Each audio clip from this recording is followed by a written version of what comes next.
Thank you for joining us, America. Cord is with us in Idaho. Hi, Cord. Welcome to the Dave Ramsey Show. Hey, Dave. Thanks for taking my call. Sure, man. What's up? Hey, so my wife and I, we live in a fourplex, okay?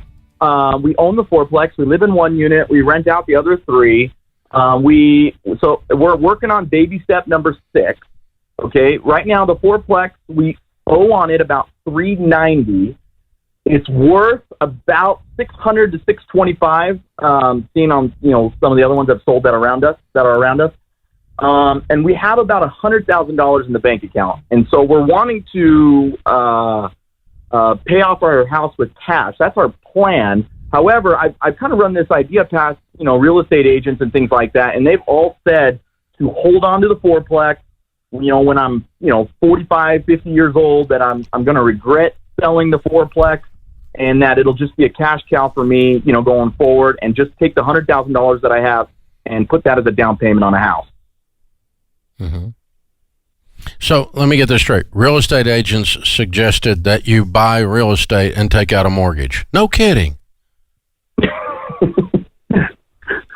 Well, I mean, in their defense, it's what they all think. It's how they think. You're asking a dog if it's hungry. I mean, okay. I grew up in the real estate business, and one thing about real estate people, when it comes to investments, they do not have a risk meter. In order to get your real estate license, they take your risk meter out of your chest, they break it, and they put it back. They do not measure risk well in the real estate business. That's why developers and builders and real estate people are always going broke. Yes, they make money, and there's a lot of money to be made in real estate, but that's why they're always going broke, because they have no measure of risk. They have no ability to gauge risk whatsoever. And the scenario you just laid out would be perfectly fine if there was no risk associated with debt. But debt creates risk, period. And so I love real estate. I own $1 bazillion in real estate, and I want you to get you some real estate.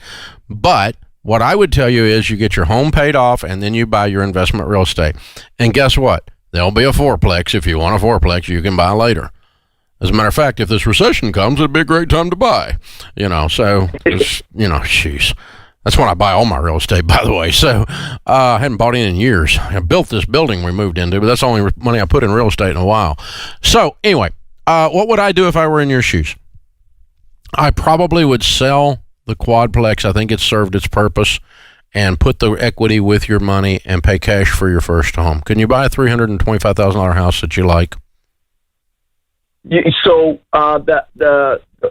Boise's real estate. I know Boise. Can you buy a 300? Don't tell me there's no $325,000 houses in Boise. Okay. Okay. Seriously. Well, I mean, do you want to live in a $325,000 house in Boise? That's all I'm asking. Yes, sir. We can find a $325,000 house that you would like to live in. That we would not like to live in. That's like the next house that we're going to be buying. We're hoping it to be 2,500 square foot and just be our last house. There's no such thing. Your last house is when you die. So there's no forever houses. You move people move more than they think they move. So that's mythology. How old are you? I'm 29. Well, it's definitely not your last house. Okay. So what's your household income? I'm 125 to 150,000. Way to go, man! You're killing it. Good for you. Okay, so what price range home is a $2,500 square foot home in the neighborhood you would like to live in? Probably. 2,000 square feet, 1,500 to 2,000 square feet, a little bit further out of town. You said 2,500 square feet a minute ago. The house you want to buy, what's it going to cost? Oh, excuse me. I'm sorry. The house that we're looking at buying is probably around $400,000. Okay. All right.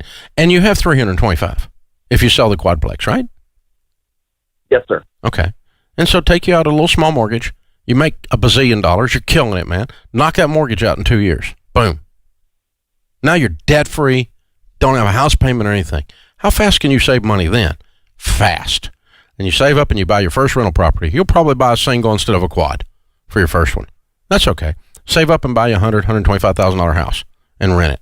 And then the rent from that, and the fact that you don't have any house payment, and the fact that you're a money-making machine, you're 29 years old, you make $150,000, you're killing it, okay? You're just going to make money after that. And just buy these things with cash. The first one's the hardest. The second one's easier because you got all that cash flow. Because let me tell you, man, think about it. Think about how much money that quad would make. What if you owned 4 properties and they were all paid for? If you had no payments on that thing, they cash flow like a bandit, man. That's what my properties do. I just pile up money, man. It's just ridiculous. And that's where you're going to get to. You get a snowball working on your side. So don't listen to real estate agents about buying real estate because they're always going to tell you should. They're always going to tell you should take out a 30-year mortgage, take out on a 30-year adjustable rate mortgage, because it turns out their commission is tied to the price of the house and they want you to buy more house. Go figure. Who knew? But it's not as much that as they just all get in the same rut and they all run down the same rut.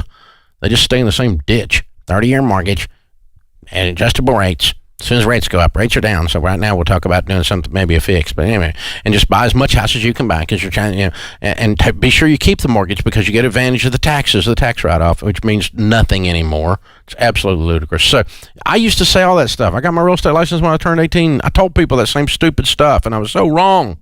Lord, that's one of my many sins I'm going to have to be forgiven for, Jesus. So I didn't know I was lying to people, but I was lying to people. So that's the thing. The pay cash for your first house. Get your house. Go buy the $425,000 house. Take out a $100,000 mortgage. You make $150,000. Pay it off in 2 years, and then start saving and paying cash for your rentals from this point forward. That's assuming you're debt free and have your emergency fund in place. That's what I would do. Oh, wait a minute. That's what I did, and it worked well for me. And real estate has helped my net worth a lot because of the way I chose to do it. I have never met a nothing down guru that wasn't bankrupt within a decade. I did the nothing down thing, and I was bankrupt within a decade. You're not going to get rich in real estate using debt. Todd is with us.